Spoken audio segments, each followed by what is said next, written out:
What's up, folks? Welcome back to the channel. Today is going to be a knot video, and we are going to be tying the knot that I use when I'm connecting a fluorocarbon to a braid. So braided mainline, fluorocarbon leader, something that I mainly do with spinning gear. Braid is kind of the way to go on spinning gear. I don't know how you feel about it, but that's the way I feel about it. But there's a lot of people that actually use the braid to fluoro connection on bait casters. Now, here's my opinion on that.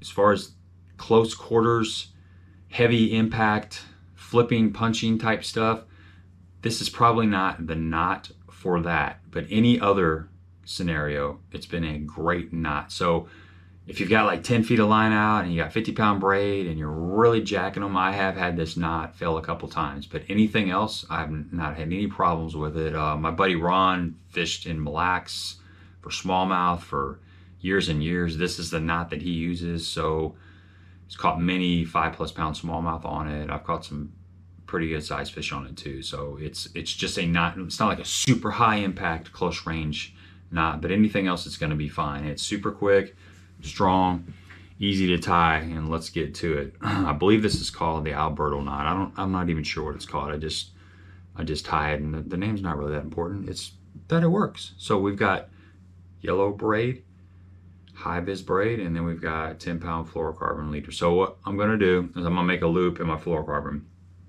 So this is the leader section, okay? The braid is my main line coming from my rod. We're making a loop in the fluorocarbon right there. Now we're just going to take our braid, run it right through there, give ourselves plenty of slack, and pinch the braid right there, okay? And then I'm going to switch hands.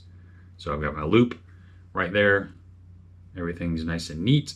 Now we're going to wrap this around. I like to do 7 times. You can do 5, but you can put 7 just in case. So we're just going to wrap around. Let's just go 7 times. That's 2, 3, 4, 5, 6, 7. Now we're wrapping away. See how I wrapped away from the loop? That's very important. Wrap away from the loop. So now we're looking at this, okay? Here's the kicker. Here's the important part. You want to make sure you go back through that loop the same way you came into the loop. So right now we came in from the bottom. We want to make sure that we go back in the top and out the bottom. So you've got both. See how they're both coming out the same way? That's really important. If you don't do that, your line's just going to fall apart. So we get to this point right here, and we're going to moisten everything. I take my fingers and I want to hold the main line. Actually, I just want to hold the tag and then the other part of the line, the main line. I guess it's not really the main line because the main line is the braid. But you want to make sure that you got both pieces of your fluorocarbon held right here, and you're just going to pull on this end, tag, main line together.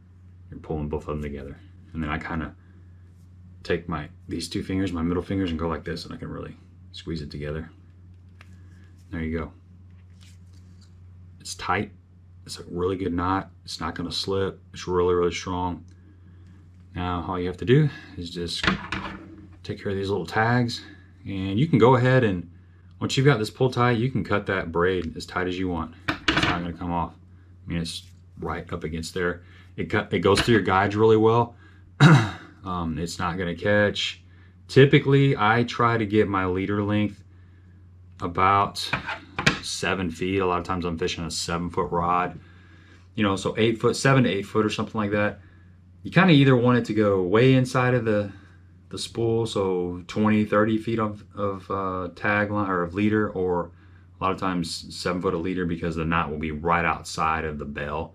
It doesn't get caught on the spool as it's coming off. But this knot comes through the line tie, or the knot comes through the guide really well, and it's like I said, it's been a pretty good knot. So easy enough. Give it a try. Thumbs up if you appreciate the content, and consider subscribing to the channel. Until next time.